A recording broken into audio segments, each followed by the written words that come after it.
ኢኽላስ ኑሮን ስራዎቻችንን ለአላህ አድርገን ሱናዎች ላይ ጥንክር ማለታችን ምን ያምር ስራ ነው በረቢ። በጣም ደስ የሚልና ጀነትን የሚያስገባን ነገር ነው። ረሱላህ ሰለላሁ ዐለይሂ ወሰለም አንድ ቀን ሰሃቦች በተሰበሰቡበት መጡና ጥያቄ ይጠይቃሉ። ቃለ ረሱላህ ሰለላሁ ዐለይሂ ወሰለም የአላህ መልእክተኛ ዐለይሂ ሰላቱ ወሰላም እንዲህ አሉ። መን አስበሐ ሚንኩም ልየውመ ሷኢመን፣ ዛሬ ጾመኛ ሆኖ ማን ነጋ ብሎ ይጠይቋቸዋል። ቃለ አቡበከር አነ አለ እኔ ብሎ መለሰ። ቃለ ፈመን ተቢዐ ሚንኩም አልየውመ ጀናዛ፣ ጀናዛን ዛሬ የተከተለ ማን ነው ብሎ ድጋሚ ይጠይቃሉ ያላህ መልእክተኛ።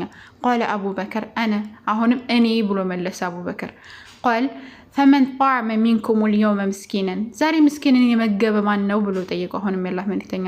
ቃለ አቡበከር፣ አሁንም አቡበከር እኔ ብሎ መለሰ። አነ፣ እኔ ብሎ መለሰ። ቃለ ያላህ መልእክተኛም ድጋሚ ጠይቁ። ፈመን ዓደ ሚንኩም አልየውመ መሪድን፣ ዛሬ ማን ነው ምስኪንን ወይም ደግሞ ምንድነው መሪድን በሽተኛን የጠየቀው ማን ነው ብሎ አሁንም ድጋሚ ጠየቁ። ቃለ አቡበከር፣ አሁንም አቡበከር እኔ ያሉ አነ አሉ። ቃለ ረሱላህ ሰለላሁ ዐለይሂ ወሰለም የአላህ መልእክተኛ ምን አሉ? ከዛ መጅተመዕና ፊ ምሪኢን ኢላ ደኸለ አልጀና፣ ይህንን ነገር የተሰበሰበለት ሰው ይህንን ነገር ሁሉ የሰራ ሰው ጀነትን ገባል። ረዋሁ ሙስሊም የዘገቡት ሐዲስ ነው።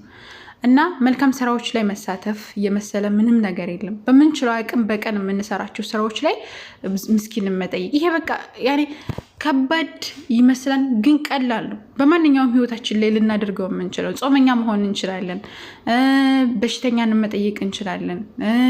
ጀናዛን ለወንዶች ነው፣ ወንዶችን መከተል ትችላላችሁ። ሌሎችን ምስኪኖችን መጠየቅ፣ በሽተኛን መጠየቅ፣ ሌሎችን በስልክ ደውላችሁ ሊሆን ይችላል። አይዟችሁ ማለት ራሱ ቀላል ነገር አይደለም። እንዴት ናችሁ ብሎ መጠየቅ ራሱ ቀላል ነገር አይደለም። እና በምንችለው አቅም ጣዓ ላይ አላህ ሱብሓነሁ ወተዓላ በሚያዘው ነገር ላይ መታዘዝ ይኖርብናል። የአላህ መልእክተኛ ዐለይሂ ሰላቱ ወሰላም በል ብሎ ሲነግራቸው አምላካችን አላህ ሱብሓነሁ ወተዓላ ሱረቱል አሊ ኢምራን ላይ ቁል በላቸው አንተ ሙሐመድ ኢንኩንቱም ትሕቡነ አላህ፣ አላህን የምትወዱ ከሆነ ፈተቢዑኒ ተከተሉ፣ ዩሕቢብኩም ላህ አላህ ይወዳችኋንና፣ ወየግፊር ለኩም ዝኑበኩም ወንጀላችሁንም ይምርላችኋንና ብለህ ንገራቸው እያለ አምላካችን አላህ አዘወጀል ለነቢ ሙሐመድ ሰለላሁ ዐለይሂ ወሰለም ይነግራቸዋልና እኛ አላህና መልእክተኛውን በተለይ መልእክተኛውን እንወዳለን የምንል ከሆነ ሱናቸውን እግር በእግር መከተል መቻል አለብን። ምክንያቱም አላህ ያዘዘውን ትእዛዝ ነው እሳቸው ያዘዙን፣ እና እሳቸውን ከተከተልን አላህ ሱብሓነሁ ወተዓላ እንወዳለን ማለት ነው።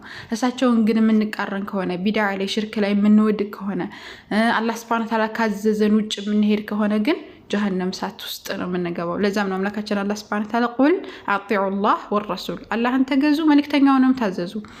ፈኢን ተወለው እምቢ ካሉ ፈኢነላህ ላ ዩሒቡል ካፊሪን፣ እምቢ ካሉ ግን እነዛ ከሃዲ የሆኑ ህዝቦችን አይወድምና እያለ አምላካችን አላህ አዘወጀል ይናገራልና በምንችለው አቅም ጣዓ ላይ በጣም ጎበዝ መሆን መቻል አለብን።